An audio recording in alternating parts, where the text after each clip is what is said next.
نحمده ونصلي على رسوله الكريم اما بعد فاعوذ بالله من الشيطان الرجيم بسم الله الرحمن الرحيم ليس البر ان تولوا وجوهكم قبل المشرق والمغرب ولكن البر من آمن بالله واليوم الآخر والملائكة والكتاب والنبيين وآتى المال على حبه ذوي القربى واليتامى والمساكين وابن السبيل والسائلين وفي الرقاب وأقام الصلاة وآتى الزكاة والموفون بعهدهم إذا عاهدوا والصابرين في البأساء والضراء وحين البأس أولئك الذين صدقوا وأولئك هم المتقون صدق الله العظيم رب اشرح لي صدري ويسر لي امري واحلل عقدة من لساني يفقهوا قولي اللهم ربنا الهمنا رشدنا واعذنا من شرور انفسنا اللهم ارنا الحق حقا وارزقنا اتباعه وارنا الباطل باطلا وارزقنا اجتنابه آمین یا رب العالمین۔ مطالعہ قرآن حکیم کے جس منتخب نصاب کا سلسلے وار درس ان مجالس میں ہو رہا ہے، اس کا درس نمبر 2 آیہ بر پر مشتمل ہے جو ابھی میں نے تلاوت کی ہے۔ یہ سورہ بقرہ کی آیت نمبر 177 ہے۔ ذرا نوٹ کر لیجئے کہ اس منتخب نصاب کے 6 حصے ہیں، اور جیسا کہ ہم دیکھ چکے ہیں اس کا نقطہ آغاز سورۃ العصر ہے۔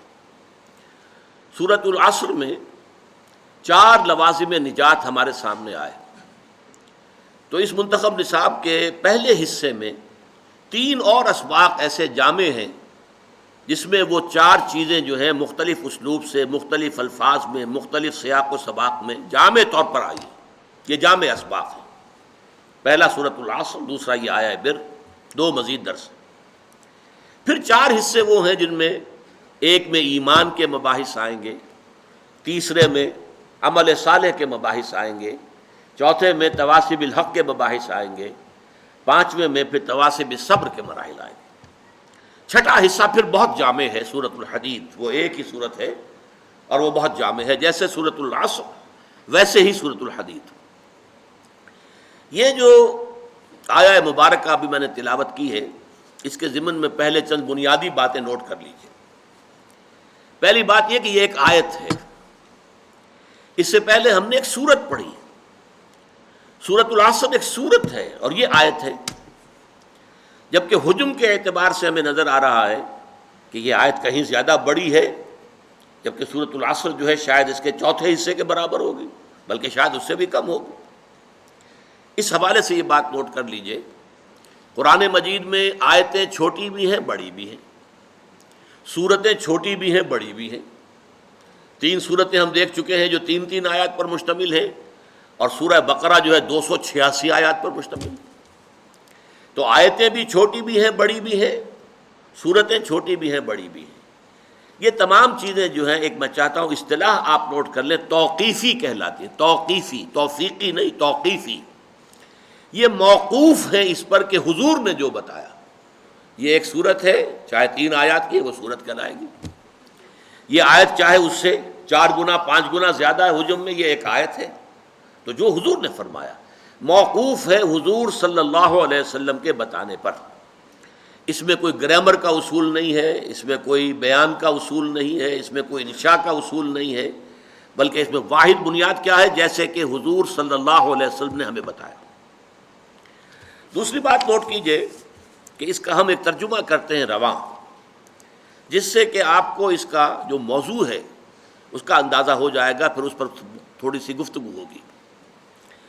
لیس البر، نیکی یہی نہیں ہے، کل نیکی یہ نہیں ہے، ان تولوا وجوہکم، کہ تم پھیر دو اپنے چہروں کو، قبل المشرق والمغرب، مشرق اور مغرب کی جانب، ولکن البر، بلکہ نیکی تو اس کی ہے، من آمن باللہ، جو ایمان لایا اللہ پر، والیوم الآخر، اور یوم آخر پر، قیامت کے دن پر، والملائکۃ، فرشتوں پر، والکتاب، اور کتابوں پر، والنبیین، اور انبیاء پر، وآت المال علی حبہ، اور اس نے دیا اپنا مال اس کی محبت کے علی الرغم ذوی القربہ، قرابت داروں کو، والیتامہ اور یتیموں کو، والمساکین اور مسکینوں کو، وابن السبیل اور مسافروں کو، والسائلین اور مانگنے والوں کو، وفی الرقاب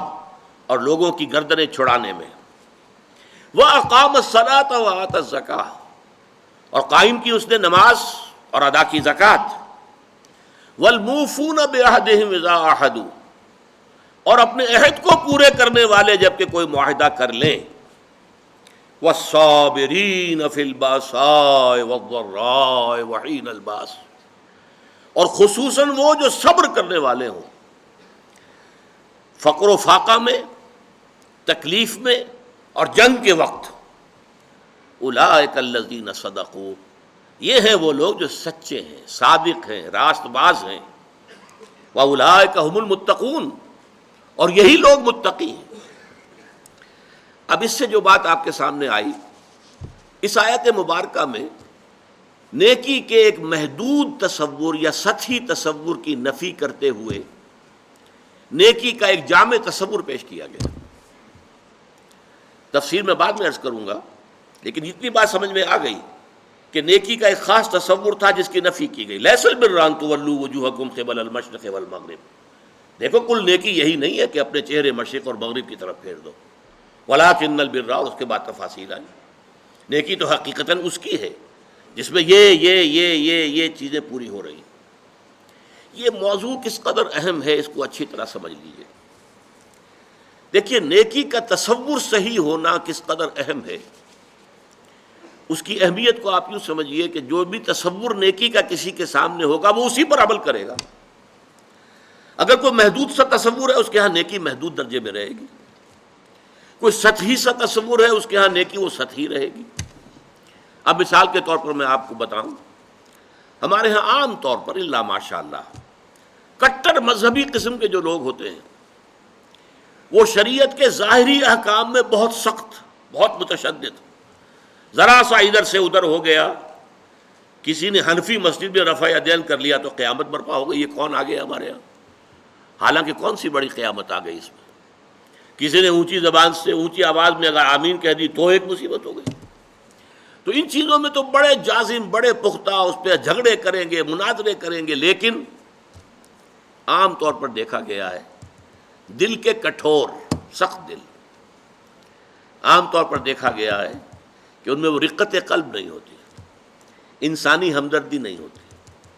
اس سے بھی آگے معاملات کا ہیر پھیر ہوتا ہے، چھوٹی چھوٹی باتوں پر جھگڑ رہے ہیں شریعت کی، اور سودی کاروبار ڈٹ کر رہے ہیں، کوئی پرواہ نہیں۔ گویا کہ حضرت مسیح علیہ السلام نے جیسا کہ یہودیوں کے بارے میں کہا تھا کہ تم مچھر چھانتے رہتے ہو اور سموچے اونٹ نگل جاتے ہو، چھوٹی چھوٹی چیزوں کے اوپر بحثیں ہیں، مناظرے ہیں، گفتگویں ہیں، دلائل ہیں، کتابیں موٹی موٹی شائع کی جا رہی ہیں، چیلنج کیے جا رہے ہیں، لیکن یہ ہے کہ جو بڑے بڑے منکرات ہیں، حرام شے، اس میں ملوث ہیں۔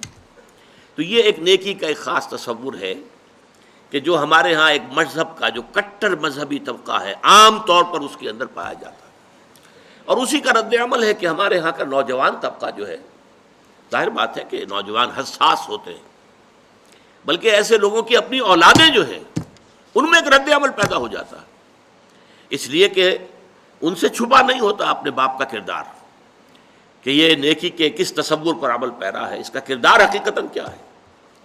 اس میں ہمدردی جو ہے نوع انسان کی نام کو موجود نہیں ہے، کسی کو تکلیف میں دیکھ کر اس کا دل جو ہے دکھتا نہیں ہے، اس کا ہاتھ اپنی جیب کی طرف نہیں جاتا کسی بھوکے کو دیکھ کر۔ لہٰذا وہ جو کردار کا ایک تضاد سامنے آتا ہے کہ ایک طرف یہ بڑا مذہبی بنا پھرتا ہے اور حقیقت میں اس کے کردار کا عالم یہ ہے، تو اس کا رد عمل ہوتا ہے۔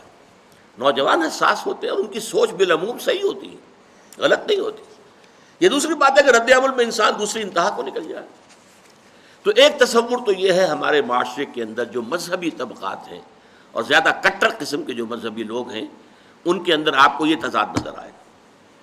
اس کا بالکل برعکس معاملہ ہے ہمارے ہاں کا جو لبرل طبقہ ہے، وکلاء ہیں، ڈاکٹرز ہیں، تعلیم یافتہ لوگ ہیں، ایجوکیٹڈ ایلیٹ ہے، پروفیشنلز ہیں، ان سے آپ کو ایسی باتیں سننے کو ملیں گی کہ جناب نماز روزہ تو انسان کا انفرادی فعل ہے، کوئی کرے نہ کرے، ہاں جھوٹ نہیں بولنا چاہیے،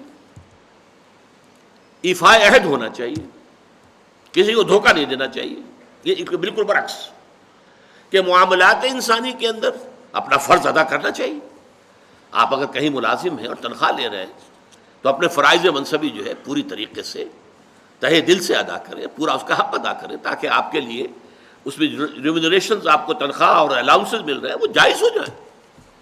یہ وہ تصور ہے ان کے ہاں کہ جو نیکی کا ایک تصور جو ہمارے ہاں کے تعلیم یافتہ طبقات کے اندر نظر آتا ہے کہ وہ عبادات وغیرہ کی کوئی خاص اہمیت نہیں ہے. بس نماز روزہ تو ٹھیک ہے، اپنے لیے ہے، جو شخص کر لے نہ کرے کیا فرق پڑتا ہے، حالانکہ وہ فرائض ہیں دین کے. لیکن یہ ہے کہ اصل کردار، اصل جو نیکی ہے وہ تو یہ ہے. اب اس سے بھی آگے بڑھ کر میں آپ کو ایک تیسری شکل دکھانا چاہتا ہوں جو ہمارے معاشرے کے برے لوگ شمار ہوتے ہیں، جنہیں آپ گنڈے کہتے ہیں یا ڈاکو یا جیب تراش یا طوائفیں، جسم فروش عورتیں. ان کے ہاں بھی نیکی کا کوئی نہ کوئی تصور موجود ہوتا ہے.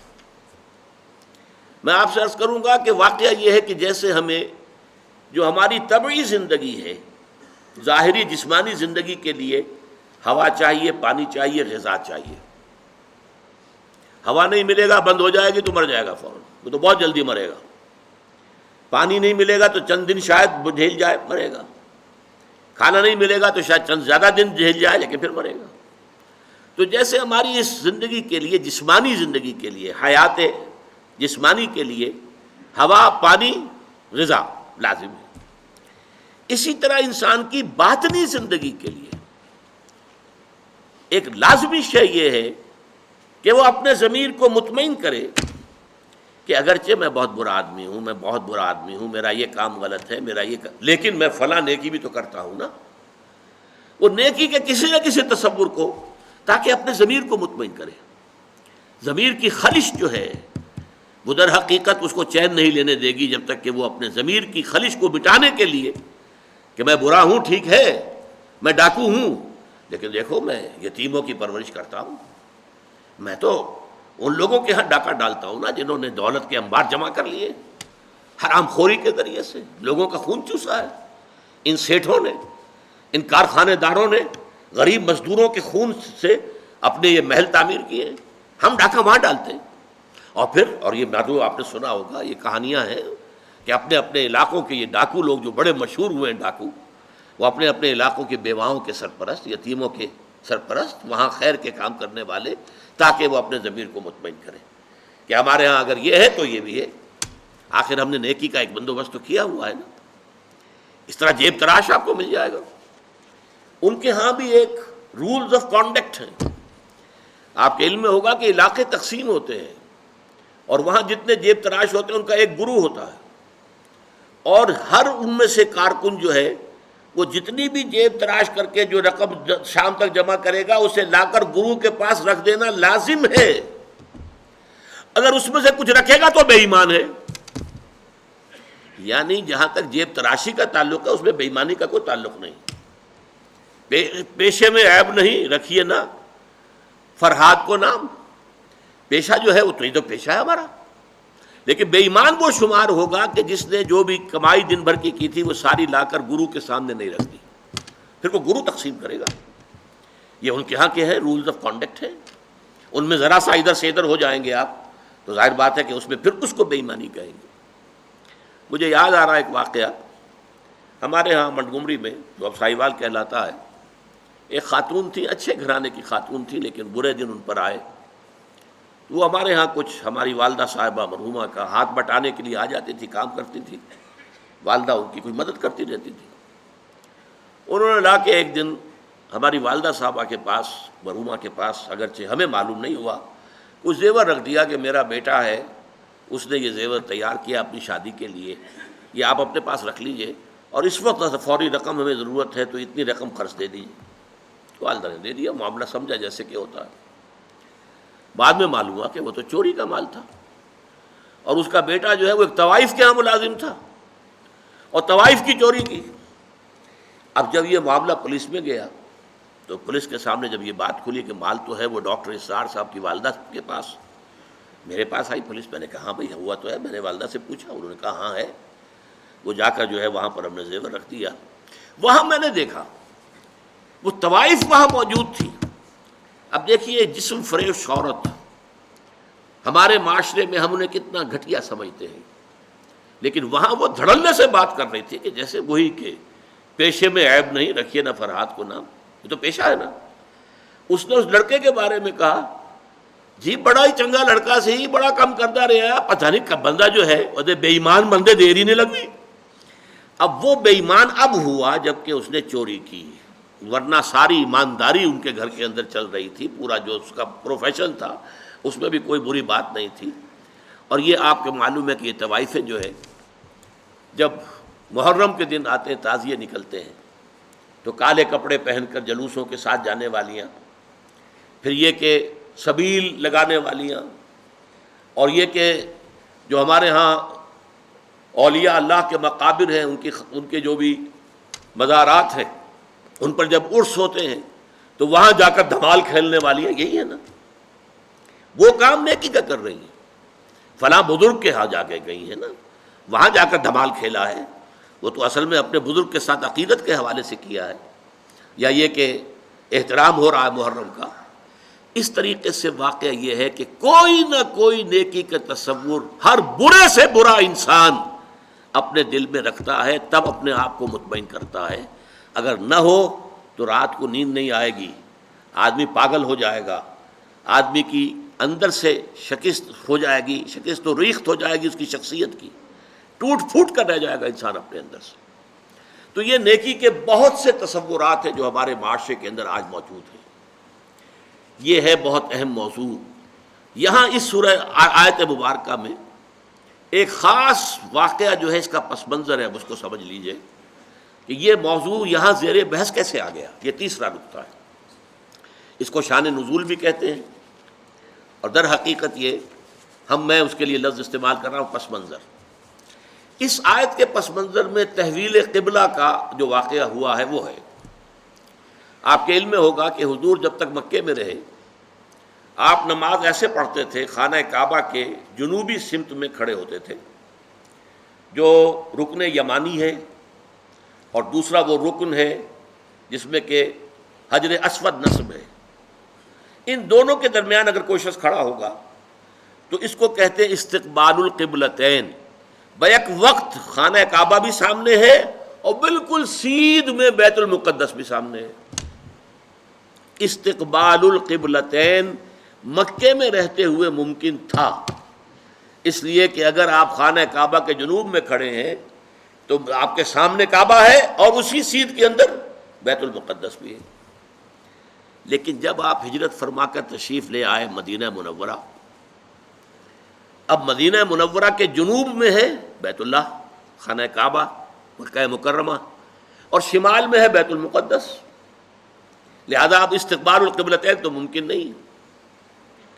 اب یہ ہم نہیں جانتے، نہیں کہہ سکتے کہ آیا یہ کسی وحی خفی کی بنیاد پر ہوا، اس لیے قرآن میں کوئی وحی جلی موجود نہیں ہے، یا یہ حضور کا اپنا اجتہاد تھا جس سے کہ اللہ تعالیٰ نے پھر ریکگنائز کر لیا، اس کو منظور کر لیا۔ لیکن حضور نے مدینے جا کر نماز پڑھنی شروع کی بیت المقدس کی طرف رخ کر کے، شمال کی طرف، اور خانہ کعبہ پشت پر ہے۔ یہ چیز شاخ گزر رہی تھی ان لوگوں کو جو مکے سے چل کر آئے تھے، جتنی محبت انہیں خانہ کعبہ سے تھی اس کا ہم اندازہ نہیں کر سکتے۔ خود حضور جب روانہ ہوئے تھے مکے سے ہجرت کے لیے تو آپ خانہ کعبہ کے پردے پکڑ کر چمٹ کر آپ نے کہا تھا کہ اے کعبہ تجھے معلوم ہے، اے بیت اللہ تو جانتا ہے مجھے تجھ سے کتنی محبت ہے، لیکن یہاں کے لوگ مجھے یہاں نہیں رہنے دے رہے، میں یہاں سے جانے پر مجبور ہوں، یہ تجھ سے ہجرت کر کے جا رہا ہوں۔ اس حوالے سے سب کو پسند ہے، لیکن یہ کہ نماز پڑھ رہے ہیں خانہ کعبہ کی بجائے بیت المقدس کی طرف رخ کر کے۔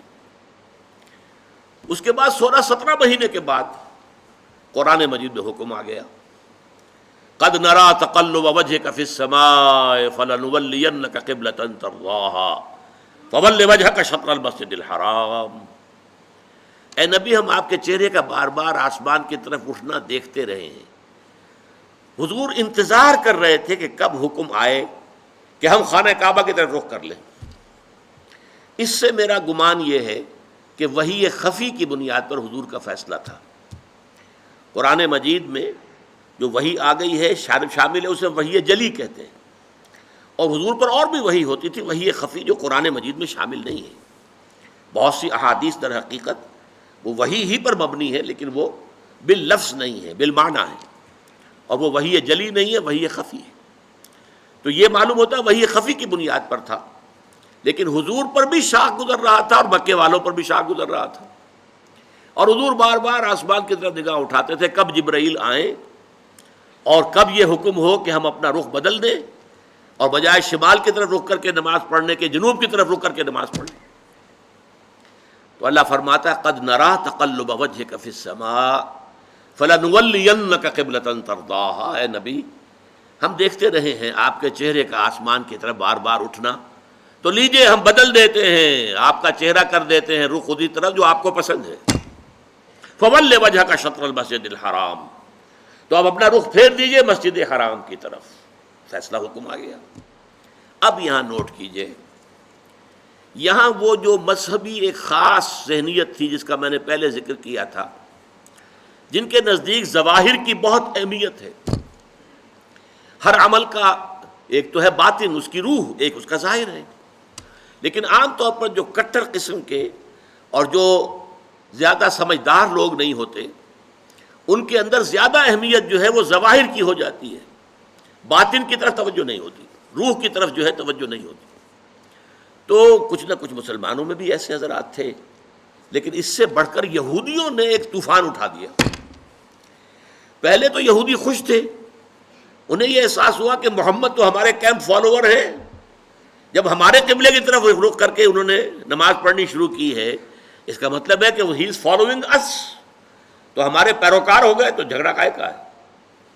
لیکن اب جب آ گیا یہ کہ اپنا رخ بدل دیجئے، اب پیٹھ ہو گئی بیت المقدس کی طرف اور رخ ہو گیا خانہ کعبہ کی طرف، تو ان کے کان کھڑے ہوئے کہ یہ تو کوئی مسئلہ جو ہے کچھ اور ہے، ایک نئی امت کی تشکیل ہو رہی ہے اور ایک نئی بالکل شریعت آ رہی ہے، نئی امت جو ہے وہ وجود میں آ رہی ہے۔ انہوں نے اس کو ایک مسئلہ بنا لیا، پروپیگنڈے کا طوفان کھڑا کر دیا۔ یہ کیسے نبی ہیں جن کا قبلہ ہی معین نہیں ہے؟ 16 مہینے ادھر رخ کر کے نماز پڑھی، اگر ادھر کا قبلہ تھا تو وہ غلط تھا، تو 16 مہینے کی نمازیں زیرو ہو گئی، اور اگر وہی صحیح قبلہ تھا تو اب جو نمازیں پڑھ رہے ہیں وہ زیرو ہو گئی۔ قبلہ تو اپنی جگہ سے نہیں ہل سکتا، قبلہ تو ایک ہی ہوتا ہے، ان کا قبلہ ہی معین نہیں ہے۔ 16 مہینے ادھر رخ کر کے نماز پڑھی، اب ادھر رخ کر لیا۔ اور جیسا کہ میں نے عرض کیا، مسلمانوں میں بھی ایسے سادہ لوگ، سادہ مزاج لوگ تھے، وہ ان کے اس پروپیگنڈے سے بہت متاثر ہوئے، لہذا ایک خلش، ایک بے چینی، اگرچہ ظاہر بات ہے کہ حضور نے وحی سنائی ہے، اللہ کا حکم آیا ہے فول وجهك شطر المسجد الحرام وحيث ما كنتم فولوا وجوهكم شطرہ، نہ صرف یہ کہ اب فوراً اپنا رخ جو ہے مسجد حرام کی طرف کر دو، چنانچہ آپ کے علم میں ہوگا جو لوگ وہاں گئے ہیں، وہاں مدینے میں ایک مسجد ہے مسجد القبلتین، حضور ایک خاص قبیلے میں گئے ہوئے تھے، ظہر کی نماز کا وقت وہاں آ گیا، وہاں کوئی دعوت طعام تھی، ظہر کا وقت آ گیا تو کھڑے ہو گئے نماز پڑھنے کے لیے، صحابہ پیچھے کھڑے ہیں۔ اسی دوران میں، نماز کے دوران یہ آیات نازل ہوئی، حضور نے وہی قبلہ بدلا اپنا، فول وجهك شطر المسجد الحرام۔ اب حکم الہی آنے کے بعد تو تاخیر 1 منٹ کی بھی جائز نہیں، تو فوراً آپ نے رخ بدل لیا اور تمام نمازیوں نے بھی رخ بدل لیا۔ اس لیے اس مسجد میں 2 طرف محرابیں بنی ہوئی ہیں، ایک محراب جو ہے وہ شمال کی طرف ہے بیت المقدس کی طرف، اور ایک محراب ہے مکے کی طرف جنوب کی جانب، اس لیے اس کو کہتے ہیں مسجد القبلتین، 2 قبلوں والی مسجد۔ لیکن یہاں حکم یہ بھی ہے وَأَيْنَمَا تَكُونُوا جہاں کہیں بھی تم ہو فَوَلُّوا وُجُوهَكُمْ شَطْرَهُ، اے مسلمانوں جہاں کہیں بھی ہو اپنا رخ مسجد حرام کی طرف کرو۔ اب ظاہر بات ہے کہ اس پر جب عمل ہو گیا تو صحابہ نے عمل تو کیا، دل میں کچھ دغدغہ رہا، کچھ پریشانی رہی، خاص طور پر یہ بات کہ اگر اصل قبلہ یہ تھا اور یہ ہے جو آج ہو گیا ہے، تو پھر ہماری نمازوں کا کیا بنے گا؟ ہماری نمازیں 16 مہینے کی ضائع ہو گئی، غلط قبلے کی طرف پڑھی گئی. اسی لیے اسی مقام پر کہا گیا ہے وَمَا كَانَ اللَّهُ لِيُضِيعَ إِيمَانَكُمْ، نہیں اس وسوسے کو قریب نہ آنے دو. نماز تو عین ایمان ہے، نماز ضائع ہو گئی تو ایمان ضائع ہو گیا؟ نہیں، اس وقت حکم وہ تھا، اس پر عمل کرنا تقاضا تھا دین کا. اب حکم یہ ہے، اب اس پر عمل کرنا تقاضا ہے دین کا. نہ وہ غلط تھا نہ یہ غلط ہے. تم کسی سمت سے نہ بندھ جاؤ، تم ظاہر کے ساتھ زیادہ جو ہے اپنے آپ کو وابستہ نہ کر لو. نماز کی اصل روح، دین کی اصل روح تو کیا ہے؟ اللہ پر ایمان، اللہ کا یقین، رسول کی اطاعت، رسول کا فرمان. پہلے وہ تھا تو اللہ تعالیٰ نے مکے والوں کا امتحان لے لیا تھا کہ آیا وہ اپنے آبائی، اس لیے کہ مکہ جو ہے اور بیت اللہ جو ہے وہ تو ان کا سمجھیے کہ قومی شعار کے درجے کے اندر رکھنے والی چیز تھی، قومی شعائر میں سے. اب اس کی طرف پشت کرنا سب پر بھاری گزرا، لیکن یہ کہ وہ رسول کے ساتھیوں کے پورے بندھے ہوئے تھے تو جو حکم رسول کا وہ انہوں نے قبول کیا. اور اب ان لوگوں کے لیے امتحان آ گیا جو مدینے میں رہتے تھے اور یہود کے زیر اثر تھے، اور اس کی وجہ سے بیت المقدس کا مقام ان کی نگاہوں میں بہت اونچا تھا. اب اس کی طرف پیٹ کرنی پڑ رہی ہے، تو ان کے ایمان کا جو ہے وہ اللہ تعالیٰ نے امتحان لے لیا، اور تمام صحابہ جو ہیں دونوں امتحانوں میں ثابت قدم اور کامیاب ہوئے. اب لیکن اس خلش کو مٹانے کے لیے، اب دیکھیے عجیب ہے یہ بات، یہ مسئلہ آج ہمیں معلوم ہوتا ہے کہ بڑا ہی چھوٹا سا مسئلہ ہے. جب یہ مسئلہ آیا تھا تو یہ چھوٹا نہیں تھا، بہت بڑا مسئلہ تھا، بہت بڑا مسئلہ تھا. خاص طور پر وہ جو ایک ذہنیت ہے کہ جو دین کے اعمال ہیں ان کی روح کی بجائے ساری نگاہ جو ہے وہ اس کے ظاہر سے وابستہ ہو جاتی ہے، اس کے لیے یہ معاملہ بہت کٹھن تھا. یہی وجہ ہے اس قرآن مجید میں آپ کے علم میں ہوگا پورے 2 رکوع ہیں تحویل قبلہ کے اوپر. حالانکہ آج ہمارے نزدیک کوئی بڑا مسئلہ نہیں تھا، لیکن یہ کہ وہاں اس وقت ڈی فیکٹو جو اس وقت کی سچویشن تھی اس میں اس کی اتنی اہمیت تھی، دلوں پہ جو کیفیت گزر رہی تھی اس کا جو ہے صحیح طور سے اس کا علاج اور اس کا معالجہ اور مداوع ضروری تھا. 2 رکوع جو ہیں، رکوع 17واں اور 18واں، دوسرے پارہ سیقول کے پہلے 2 رکوع خاص اسی پر ہے جس تکرار کے ساتھ فَوَلُّوا وُجُوهَكُمْ شَطْرَهُ فَوَلُّوا وُجُوهَكُمْ شَطْرَهُ، اس سے 2 رکوع پہلے ایک بات کہی گئی. یہ آپ کو ملے گا 14ویں رکوع کے اندر وَلِلَّهِ الْمَشْرِقُ وَالْمَغْرِبُ فَأَيْنَمَا تُوَلُّوا فَثَمَّ وَجْهُ اللَّهِ. دیکھو لوگو، مشرق اور مغرب سب اللہ کے ہیں، تم جدھر بھی رخ کرتے ہو وہ اللہ کا رخ ہے. اللہ کسی رخ میں محدود نہیں ہے. کیا مغرب صرف اللہ کا رخ ہے، مشرق نہیں ہے؟ آج آپ کو معلوم ہے کہ ہم پڑھتے ہیں مغرب کی طرف، اور امریکہ والے یا افریقہ والے وہ مشرق کی طرف نماز رخ کرتے پڑھتے ہیں. تو مشرق و مغرب سے کوئی فرق واقع نہیں ہوتا. اور دوسرے یہ کہ کوئی قبلے کی سمت معین کر دینا، اس کا مطلب یہ نہیں اللہ اس سمت میں محدود ہے، بلکہ یہ تو تمہاری ہم آہنگی کے لیے، یکسانی کے لیے، یک رنگی کے لیے. ایسا نہ ہو کہ اب آپ کھڑے تو کسی کا رخ ادھر ہے، کسی کا رخ ادھر ہے، کسی کا ادھر ہے، کسی کا ادھر ہے. یہ نہیں، سب ایک رخ میں کھڑے ہوئے ہوں، صفیں بندھی ہوئی ہوں. دیکھنے والا جو ہے کوئی شخص اگر آ جائے اچانک وہ بھی اس سے متاثر ہوتا ہے.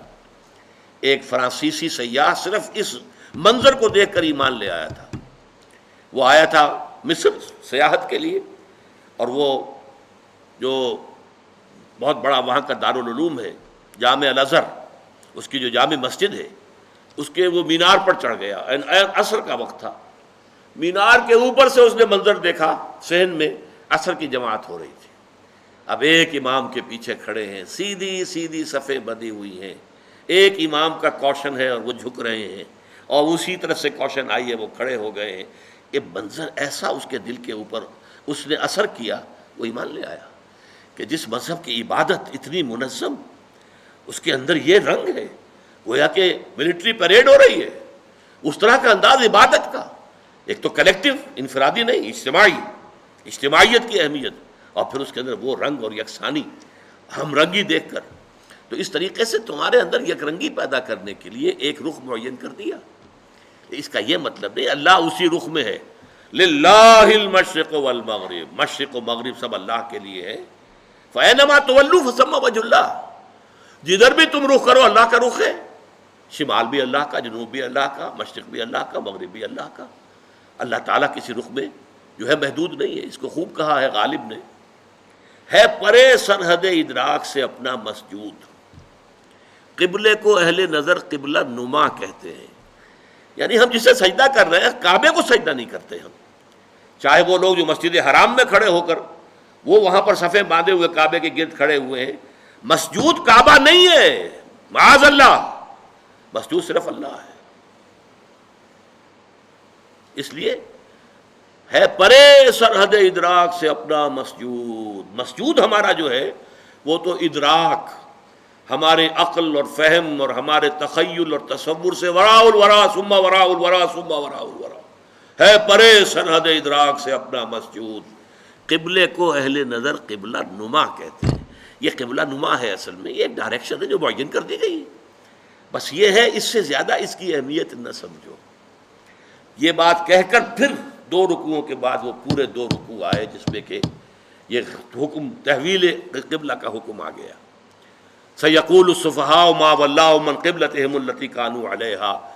اب ان قریب بہت سے ناسمجھ لوگ کہیں گے کس شے نے ان کا رخ پھیر دیا اس قبلے سے جس پر یہ رہے ہیں 16 مہینے. قُلْ لِلَّهِ الْمَشْرِقُ وَالْمَغْرِبُ، کہہ دیجئے اللہ کے ہے مشرق اور مغرب، سب کے سب، تمام ڈائریکشنز، تمام سمتیں اللہ کی ہیں. اب دیکھیے اس کے بعد 2 رکوعوں میں تحویل قبلہ کے احکام لانے کے بعد پھر 2 رکوعوں کے بعد 19-20 نکال دیجئے، پھر 21ویں رکوع کی یہ پہلی آیت ہے. گویا کہ یوں سمجھیے کہ یہ جیسے میرا دھڑ ہے، 2 رکوع 17-18 یہ تو میرے دھڑ کے مانند ہے کہ 2 رکوع مکمل ہے تحویل قبلہ کے حکم پر، لیکن 2 رکوع پہلے بھی ایک آیت آ گئی، للہ المشرق والمغرب فینما تولوا فثم وجہ اللہ. اس کے بعد بھی اگر کوئی خلش رہ گئی، کوئی دل کے اندر جو بے اطمینانی رہ گئی، ہوں گے کچھ لوگ، اب اس کے لیے آخری جس کو کہیں گے موپنگ اپ آپریشن 2 رکوعوں کے بعد، لیس البر ان تولوا وجوہکم قبل المشرق والمغرب، نیکی یہی نہیں ہے کہ تم اپنے چہرے مشرق و مغرب کی طرف پھیر دو. یہ ہے، اس لیے ترجمہ کیا کیا، نیکی یہی، یہ نیکی تو ہے. جب حکم تھا شمال کی طرف تم نے اس کی پیروی کی، یہ نیکی تھی، رسول کی اطاعت کی. اسی طرح اب جب ہو گیا جنوب کی طرف تم پیروی کر رہے ہو تو یہ نیکی ہے. لیکن نیکی یہی نہیں ہے، ہر شے کا ایک باطن ہے، ایک ظاہر ہے. اب جیسے نماز ہے، نماز کا ظاہر کیا ہے، تمام فقہا اس سے بحث کریں گے، وضو کے کیا فرائض ہیں، کیا سنن ہیں، کیا نوافل ہیں، کیا مستحبات ہیں. پھر یہ کہ نماز کے اندر کھڑے کیسے ہونا ہے، کس طور سے ہونا ہے، رکوع کیسے ہے، گھٹنے کو کس طریقے سے پکڑنا ہے. پھر یہ کہ آپ نے کھڑے ہونا ہے تو ایسے کھڑے ہونا ہے کہ کمر سیدھی ہو جائے، بالکل سکون ہو جائے. یہ نہیں کہ آدھے رکوع سے ہی آپ سیدھے سجدے میں چلے گئے. اس کو کہا حضور نے یہ نماز میں چوری ہو رہی ہے. پھر یہ ساری چیزیں کیا ہیں، یہ نماز کا ظاہر ہے اور فقہا اس سے بحث کرتے ہیں. لیکن ایک ہے نماز کا باطن، ایک ہے نماز کی روح، خشوع اور خضوع، یہ یقین کہ میں اللہ کے حضور میں حاضر ہوں. سجدہ کریں تو یہ احساس کہ میں نے اپنے رب کے قدموں میں سر رکھ دیا ہے. یہ کیفیت جو ہے خشوع اور خضوع کی اور حضور قلب کی، اگر یہ نہیں ہے تو چاہے فقہی اعتبار سے 100% صحیح نماز آپ نے پڑھ لی تو نماز کا فرض تو ادا ہو گیا، اس کا ثواب آپ کو مل جائے گا. لیکن نماز کی جو نورانیت ہے، اس کی جو برکات ہے، جس کے بارے میں فرمایا گیا کہ الصلاۃ معراج المومنین، یہ تو اہل ایمان کے لیے معراج کے درجے کی شے ہے، لہٰذا وہ کیفیت آپ کو حاصل نہیں ہوگی. تو ہر شے کا ایک ظاہر ہے، ایک باطن ہے. ایک اس کے ظاہری احکام ہے جن سے بحث کرتے ہیں فقہا، فقہ بحث کرتی ہے، شریعت بحث کرتی ہے. دوسرے داخلی کیفیات ہیں، ظاہر بات ہے فقہ اس سے بحث نہیں کر سکتی. اب جیسے نماز ہے، نماز کا ظاہر کیا ہے، تمام فقہا اس سے بحث کریں گے، وضو کے کیا فرائض ہیں، کیا سنن ہیں، کیا نوافل ہیں، کیا مستحبات ہیں. پھر یہ کہ نماز کے اندر کھڑے کیسے ہونا ہے، کس طور سے ہونا ہے، رکوع کیسے ہے، گھٹنے کو کس طریقے سے پکڑنا ہے. پھر یہ کہ آپ نے کھڑے ہونا ہے تو ایسے کھڑے ہونا ہے کہ کمر سیدھی ہو جائے، بالکل سکون ہو جائے. یہ نہیں کہ آدھے رکوع سے ہی آپ سیدھے سجدے میں چلے گئے. اس کو کہا حضور نے یہ نماز میں چوری ہو رہی ہے. پھر یہ ساری چیزیں کیا ہیں، یہ نماز کا ظاہر ہے اور فقہا اس سے بحث کرتے ہیں. لیکن ایک ہے نماز کا باطن، ایک ہے نماز کی روح، خشوع اور خضوع، یہ یقین کہ میں اللہ کے حضور میں حاضر ہوں. سجدہ کریں تو یہ احساس کہ میں نے اپنے رب کے قدموں میں سر رکھ دیا ہے. یہ کیفیت جو ہے خشوع اور خضوع کی اور حضور قلب کی، اگر یہ نہیں ہے تو چاہے فقہی اعتبار سے 100% صحیح نماز آپ نے پڑھ لی تو نماز کا فرض تو ادا ہو گیا، اس کا ثواب آپ کو مل جائے گا، لیکن نماز کی جو نورانیت ہے، اس کی جو برکات ہے، جس کے بارے میں فرمایا گیا کہ الصلاۃ معراج المومنین، یہ تو اہل ایمان کے لیے معراج کے درجے کی شے ہے، لہٰذا وہ کیفیت آپ کو حاصل نہیں ہوگی. تو ہر شے کا ایک ظاہر ہے، ایک باطن ہے. ایک اس کے ظاہری احکام ہے جن سے بحث کرتے ہیں فقہا، فقہ بحث کرتی ہے، شریعت بحث کرتی ہے. دوسرے داخلی کیفیات ہیں، ظاہر بات ہے فقہ اس سے بحث نہیں کر سکتی. قانون، فقہ تو قانون کو کہتے ہیں نا، قانون جو ہے وہ آپ کے داخلی کیفیات سے بحث نہیں کر سکتا. آپ نے جرم کیا، کس لیے کیا، کیوں کیا، اس سے کوئی بحث نہیں. جرم کیا، اس کی سزا ہے، وہ ملے گی آپ کو. لہذا قانون جو ہے اس کا دائرہ علیحدہ ہے اور حقیقت کا دائرہ اور ہے. ہمارے ہاں ان کو عام طور پر کہا جاتا ہے صوفیہ، مرشد لوگ، جو کچھ اندرونی اور باطنی اصلاح کی طرف لوگوں کو توجہ دلاتے ہیں، روح درست ہو جائے، واقعتاً اللہ تعالیٰ کی محبت پورے وجود میں سرایت کر جائے. واقعی جب کھڑے ہوں اللہ کے حضور میں تو معلوم ہو کہ اللہ کے سامنے کھڑے ہیں، اور ایک لرزہ طاری ہو جائے. حضرت علی رضی اللہ تعالیٰ عنہ جب کھڑے ہوتے تھے نماز میں تو جسم جو ہے کانپتا تھا، اور سارے پٹھے جو ہیں بہت ہی، حالانکہ آپ کا جسم بہت مضبوط تھا، بہت سخت، لیکن وہ نرم پڑ جاتے تھے. چنانچہ ایک موقع پر آپ کے جسم میں کسی جگہ پر ایک تیر گھپ گیا، اسے بہت کھینچا نہیں نکل رہا تھا، پٹھے جو اندر سے ایسے کھینچے ہوئے تھے کہ انہوں نے اس تیر کو پکڑا ہوا تھا، جکڑا ہوا تھا. حضرت علی نے فرمایا کہ ٹھہرو، میں نیت باندھ لیتا ہوں نماز کی، پھر اس کے بعد تم اس تیر کو کھینچ لینا. اور وہی ہوا، نیت باندھی، اللہ کے حضور میں کھڑے ہوئے. اب پورا جسم جو ہے اس کے اوپر ایک راشا ہے، اور پورا جسم کے پٹھے جو ہیں وہ ڈھیلے پڑ گئے، خشوع اور خضوع کی وجہ سے آسانی سے وہ تیر نکل آئے. تو یہ ہے باطنی کیفیت نماز کی.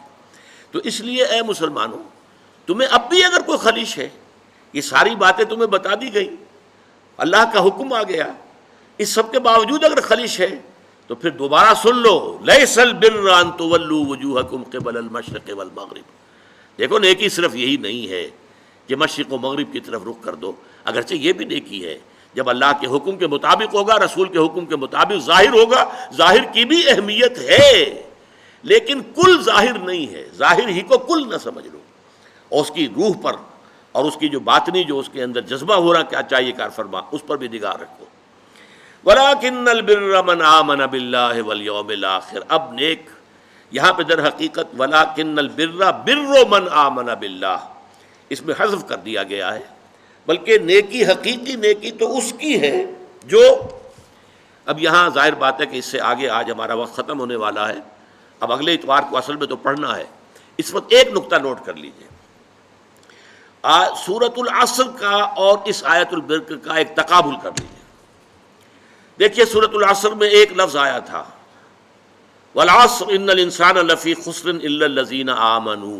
آمنوا، وہاں کچھ نہیں تھا کہ ایمان کس کس چیز پر، کون کون سی باتوں پر، کچھ نہیں. یہاں کیا آیا؟ من آمن باللہ والیوم الآخر والملائکۃ والکتاب والنبیین. اسی کی تشریح ہو گئی. یہ نیکی تو حقیقتاً اس کی ہے جو ایمان لایا اللہ پر اور یوم آخر پر، قیامت کے دن پر، اور فرشتوں پر، اور کتابوں پر اور نبیوں پر.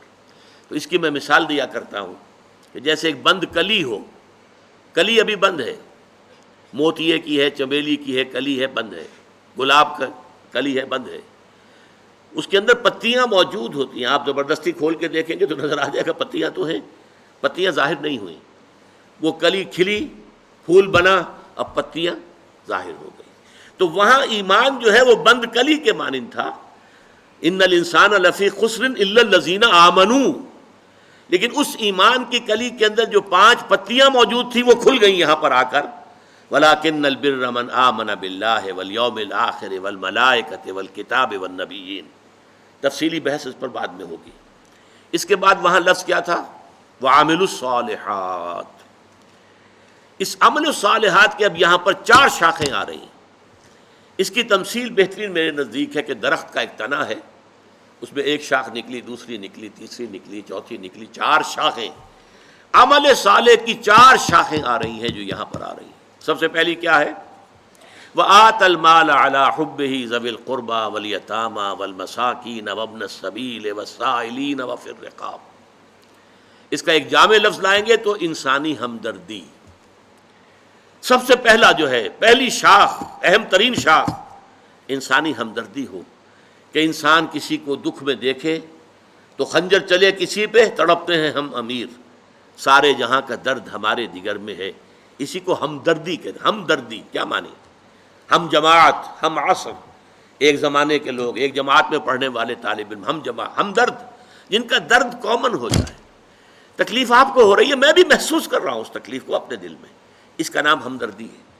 اگر کوئی بھوکا ہے، پیاسا ہے، غریب ہے، کسی کے تن پر کپڑا نہیں ہے، کوئی ہاتھ دراز کر رہا ہے آپ کے سامنے، اپنی عزت نفس ہتھیلی پر رکھ کر آپ کے سامنے پیش کر دی ہے، کوئی جکڑا گیا ہے، کوئی غلام ہے، اسے چھڑانے کے لیے پیسہ خرچ کرنا ہے، یا کوئی شخص ہے جو قرض کے اندر اس طرح بندھ گیا ہے کہ جتنی بھی حرکت کرتا ہے ہاتھ پاؤں مارتا ہے، کچھ اور ہی الجھتا چلا جاتا ہے. اس کو کہیں ایک بڑی سی کوئی امداد دے کر ایک دفعہ اس سے چھٹکارا دے دیا جائے، بجائے اس کے کہ اسے صرف اس کی مینٹیننس کے لیے کچھ تھوڑی تھوڑی خیرات دی جاتی رہے. ایک یکمشت جو ہے وہ بڑی، یہ سارے ہیں. وَلَٰكِنَّ الْبِرَّ مَنْ آمَنَ بِاللَّهِ وَالْيَوْمِ الْآخِرِ وَالْمَلَائِكَةِ وَالْكِتَابِ وَالنَّبِيِّينَ. اور عمل صالح میں سب سے پہلے مقدم ترین، یہ بڑی اہم بات ہے، اس پر تفصیل سے گفتگو ہوگی بعد میں.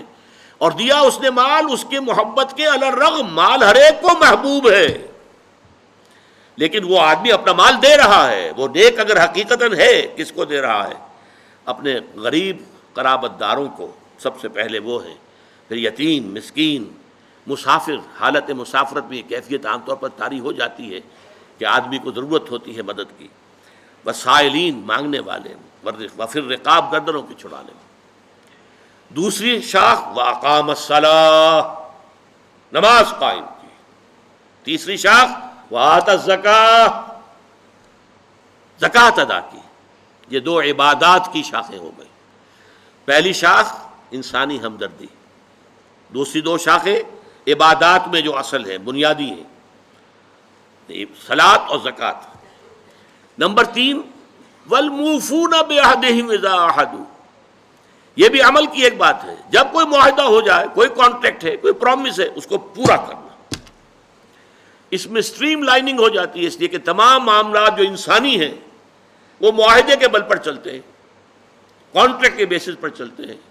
کوئی بڑا بلڈنگ کا کام ہے، کوئی بڑا کاروبار ہے، کانٹریکٹ ہے، سپلائی کا کانٹریکٹ ہے وغیرہ، امپلائی کانٹریکٹ ہے، یہ کانٹریکٹس ہیں. ایک ملازم آپ نے رکھا ہے، وہ شام تک کام کرے گا اور شام کو آپ اسے 100 روپے دیں گے، یہ کانٹریکٹ ہے. کانٹریکٹ کو پورا کرنا، معاہدوں کو پورا کرنا، گویا کہ سٹریم لائننگ ہو جائے پورے کے پورے معاشرے کے اندر. جو باہمی معاملات ہیں، بین الانسانی تعلقات، اس میں عہد کی پابندی. اور آخری بات یہ صبر جو سورۃ العصر میں ہے، وَتَوَاصَوْا بِالصَّبْرِ وَالصَّابِرِينَ فِي الْبَأْسَاءِ وَالضَّرَّاءِ وَحِينَ الْبَأْسِ. صبر کرنے والے فقر و فاقہ میں. وَلَنَبْلُوَنَّكُمْ بِشَيْءٍ مِّنَ الْخَوْفِ وَالْجُوعِ وَنَقْصٍ مِّنَ الْأَمْوَالِ وَالْأَنفُسِ وَالثَّمَرَاتِ. ہم لازماً تمہیں آزمائیں گے، کچھ خوف سے، کچھ بھوک سے، کچھ جانی اور مالی نقصانات سے. اس راستے میں آئے ہو اگر، تو اب قدم قدم پر امتحان آئیں گے، تمہیں آزما لیا جائے گا کہ واقعتاً تم ایمان لائے ہو. تو چاہے فقر و فاقہ ہو، چاہے تکلیفیں ہوں، اور چاہے جنگ میں نقد جان ہتھیلی پر رکھ کر پیش کرنا پڑے، اپنے آپ کو اپنی حاضر ہو جانا پڑے، ثابت قدم رہنا. اولئک الذین صدقوا، یہ ہیں راست باز لوگ. یہ اگر کوئی نیکی کا اگر کوئی دعویٰ کریں تو پھر سچے ہیں، نیکی کا دعویٰ کرنے میں سچے ہیں، اگر یہ ہے کردار. اب یہ پوری انسانی شخصیت کا حجولہ سامنے آیا ہے. یہ تمام چیزیں اگر کسی شخصیت میں موجود ہیں، ایک پوری کردار نگاری جو ہے اس آیت کے اندر ہو گئی ہے. وَأُولَٰئِكَ هُمُ الْمُتَّقُونَ، اور یہی لوگ متقی ہیں. تمہارا تصور تقویٰ کچھ اور ہے، خاص وضاقتہ ہو، خاص لباس ہو، خاص انداز ہو اٹھنے بیٹھنے کا، تو بس وہ فلاں شخص بڑا متقی ہے. متقی یہ ہے جس میں یہ سارے اوصاف ہوں. یہ ہے ایک جامع شخصیت. اور واقعہ یہ ہے نیکی کے موضوع پر یہ قرآن حکیم کا جامع ترین مقام ہے نیکی کی اصل حقیقت کو سمجھنے کے لیے. اور یہ کہ اس کے اوپر واقعتاً قرآن کا تصور نیکی کا کے موضوع پر صرف اس ایک آیت کی روشنی میں مکمل تصنیف کی جا سکتی ہے، مکمل کتاب لکھی جا سکتی ہے۔ تو اس کے جو مختلف اجزاء جو آج ہم نے صرف نوٹ کیے ہیں، اب ان پر تفصیل سے گفتگو اگلے اتوار کو ہوگی۔ بارک اللہ لی و لکم فی القرآن العظیم ونفعنی و ایاکم بالآیات والذکر الحکیم۔